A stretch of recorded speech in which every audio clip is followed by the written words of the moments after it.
Hello everyone, this is Pragya. Welcome to preparation for all. तो आज हम बहुत ज़्यादा इंपॉर्टेंट टॉपिक पे बात करने वाले हैं कि सीटेट के बाद क्या करें। और पहली बात तो मैं ये बता देना चाहती हूँ कि जिसने सीटेट क्वालिफाई कर लिया है, मैं उनको कॉन्ग्रेचुलेशन कहना चाहती हूँ सभी बच्चों को जिसने सीटेट क्वालिफाई कर लिया है। और जिन बच्चों का नहीं हुआ है तो कृपया निराश ना हुए। अगला जुलाई में जो 2026 का सीटेट आने ही वाला है, मतलब 2-3 महीने रह गए हैं, तो आप डट के तैयारी कीजिए, मेहनत कीजिए। और मैंने बता रखा है सीटेट की जो कैसे तैयारी करनी है, कैसे प्रिपरेशन करनी है और मेरा कैसे निकला है, तो उस हिसाब से आप भी मतलब उसको मॉडिफिकेशन करके आप भी कर सकते हैं। तो ये चीज़ मैंने कर दिया। तो अब हम ये देखते हैं कि सीटेट के बाद हमें क्या करना है। तो सीटेट के बाद क्या करें, मतलब या तो गवर्नमेंट सेक्टर हो सकता है या प्राइवेट सेक्टर हो सकता है, दो में से कोई एक कर सकते हैं। तो गवर्नमेंट सेक्टर में अब मैं मतलब गवर्नमेंट में तो ये हो जाता है, एक प्रेस्टीज मिल जाती है, इज्जत मिल जाती है। तो मतलब लोग जो ज़्यादातर लोग हैं वो गवर्नमेंट सेक्टर में ही जाना चाहते हैं। लेकिन प्राइवेट भी इतना ख़राब नहीं है। प्राइवेट में अगर अच्छे से इंसान मेहनत करे तो उसमें भी मतलब चांसेस हैं और अच्छी चीज़ होती है प्राइवेट। और टीचिंग के लिए तो काफ़ी अच्छा है। तो फिर ये चीज़ है, तो मैं एक एक करके बताती हूँ आपको कि क्या है। आप अपने हिसाब से मतलब आपको जहाँ अच्छा लगे, जहाँ पे भी सही लगे वहाँ पे आप जा सकते हैं और कर सकते हैं। तो चलिए स्टार्ट करते हैं, आ जाओ फिर। तो फिर आप मतलब गवर्नमेंट सेक्टर में तो आपका फिर जो पढ़ाई है वो डेडिकेशन के साथ पढ़ा होना चाहिए और अच्छे से स्ट्रांग होना चाहिए। तो आप सबसे पहले तो DTT प्लस में जा सकते हैं। उसमें एक ही एग्जाम होता है, मतलब 2 पार्ट में डिवाइड होता है, पर एग्जाम तो एक ही होता है। तो जैसे पार्ट 1 पार्ट बी करके है, नेगेटिव मार्किंग होती है, लेकिन एक एग्जाम है, ना कोई इंटरव्यू है ना कुछ है।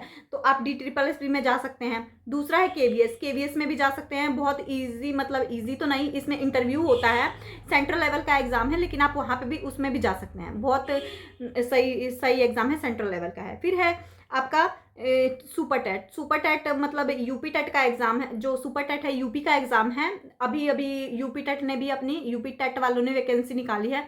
तो ये सुपर टेट वाले भी, सुपर यूपी टेट के बाद तो सुपर टेट की निकलेगी, तो इसलिए आप सुपर टेट में भी जा सकते हैं। रीट राजस्थान की वैकेंसी है, पर ये नहीं पता होता जगह कहाँ मिलेगी, पर रीट भी अच्छी वैकेंसी है, गवर्नमेंट एग्जाम है। फिर आगे AEES, ये भी 1-1.5 साल में निकल जाती है इसकी वैकेंसी भी, तो ये भी अच्छी वैकेंसी है। NVS नवोदय की वैकेंसी 1-1.5 साल में आ जाती है, तो आप ये भी कर सकते हैं। बिहार वाली वैकेंसी अब की तो बहुत अच्छे से बहुत सारी वैकेंसी आई थी, अभी भी आने के चांसेस हैं ही। तो बिहार में भी वैकेंसी आ सकती है, चंडीगढ़ में भी आती ही रहती है वैकेंसी, और हरियाणा में भी आती है वैकेंसी। और हरियाणा वालों ने तो एक काम ये भी कर दिया है कि सीटेट को अलाउ कर दिया है, HTET के अलावा सीटेट को भी अलाउ कर दिया है। तो इसके लिए आपको तो सबसे पहले क्या करना पड़ेगा, 6 महीने डेडिकेशन से पढ़ना पड़ेगा। 6 महीने मतलब देना ही पड़ेगा, मतलब बिल्कुल अच्छे से कॉन्सेप्ट को क्लैरिटी।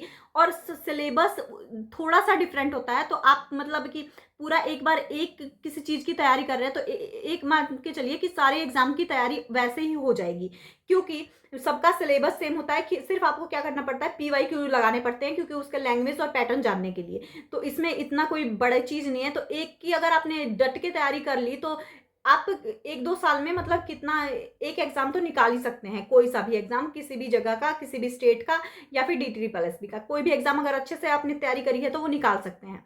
तो और अगर आपका नहीं निकल रहा तो आपको बिल्कुल डेडिकेशन के साथ 1, 2 या 3 अटेम्प्ट ही देने हैं, या 3 साल तक ही तैयारी करनी है। इससे ज्यादा गवर्नमेंट एग्जाम पे मत लगाइए, नहीं तो आप ना तो गवर्नमेंट के रहेंगे ना ही प्राइवेट के रहेंगे। तो ये चीज को भी ध्यान में रखिए। बी ऑप्शन भी होना चाहिए, बी ऑप्शन पे भी जाना चाहिए। ये नहीं कि आप उसी में 10-10 साल तक लगे रहे हैं, 5-5 साल तक, जब तक आपका बिल्कुल वो एलिजिबिलिटी क्राइटेरिया खत्म नहीं हो जा रही तब तक लगे हुए हैं। तो ये चीज गलत है, ऐसा करना भी नहीं है। तो अब चलते हैं प्राइवेट पे। तो प्राइवेट वाले में हम अब ट्यूशन वगैरह, कोचिंग वगैरह पढ़ा सकते हैं, या तो आप प्राइवेट स्कूल ज्वाइन कर सकते हैं, बेस्ट ऑप्शन होता है। या तो आप गेस्ट टीचर भी, आजकल गेस्ट टीचर भी होते हैं, तो वो भी गेस्ट टीचर के लिए बनते हैं, तो वो गेस्ट टीचर भी ज्वाइन कर सकते हैं। गेस्ट टीचर भी अच्छी वो होती है। फिर उसके बाद आ गया कि कॉन्ट्रैक्ट बेस पे भी जो KVS वगैरह, NVS वगैरह, DTT+B भी, KVS और DTT+B कॉन्ट्रैक्ट बेस पे भी कुछ लेते हैं, ज्वाइनिंग लेते हैं। तो आप कॉन्ट्रैक्ट बेस पे भी जा सकते हैं और वहाँ पे पढ़ा सकते हैं। तो ये तो हो गया गवर्नमेंट और प्राइवेट की, ये आप इतने सारे ऑप्शन हैं, आप जो चाहे वो सीटेट क्लियर करने के बाद कर सकते हैं। तो लेकिन टीचिंग में हमारा सबसे बेस्ट क्या होना चाहिए, सबसे पहले तो अगर गवर्नमेंट में जा रहे हैं तो हमारा सबसे पहले तो 6 मंथ तक बिल्कुल जो भी टॉपिक है, जो भी वो है एग्जाम, वो आपका स्ट्रांग होना चाहिए। और अगर आपने देखिए DTT+B या फिर कोई भी एग्जाम है, उसमें मैथ्स, रीजनिंग, हिंदी, इंग्लिश, ये सारी जीके, ये सारे तो आते ही आते हैं। तो ये सब तो आपका स्ट्रांग होना ही चाहिए क्योंकि सब में आता है। और इसके अलावा आप मतलब एसएससी, ये तो चलो टीचिंग से अलग हो गया, बट एसएससी वगैरह में भी जा सकते हैं, किसी और ब्रांच में भी जा सकते हैं, क्योंकि उसमें वो है, क्योंकि एसएससी वाले बच्चे अगर सीटेट क्वालिफाई करके बीएड कर रखा है तो वो सिर्फ पेडागोजी पढ़नी होती है, वो इसमें आके और क्वालिफाई भी करते हैं। बहुत सारे बच्चे ऐसे हैं जो क्वालिफाई भी करते हैं, तो ये कोई बड़ी चीज़ नहीं है, तो आप भी जाके वहाँ पे क्वालिफाई कर सकते हैं। और जैसे हम टीचरों के लिए ये ज़रूरी है कि कम्युनिकेशन स्किल बेस्ट होना चाहिए, क्योंकि हमें क्या करना है कि बच्चों को समझाना पड़ता है, बच्चों के साथ कम्युनिकेट करना पड़ता है, बच्चों की लैंग्वेज को समझना पड़ता है, फिर अपनी लैंग्वेज को समझाना पड़ता है। बच्चों को नहीं समझ आएगा तो हमारे पढ़ाने का कोई फ़ायदा ही नहीं होता है।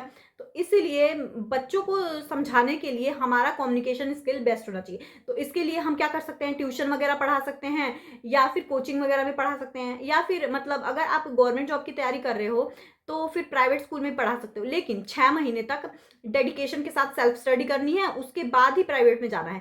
ये नहीं कि आप ट्रू एंड फ्रो कर रहे हो, तो ये चीज़ नहीं हो सकती। ना तो आप प्राइवेट के रहोगे, फिर ना गवर्नमेंट के रहोगे। तो फिर ये सारी चीज़ें थी और इतने मैंने डिटेल में बता दिया है। तो फिर आपको आई होप आप इसमें से जौन सा बैकग्राउंड है वो चुन के ले सकते हो। तो आज के लिए इतना ही। Thank you so much.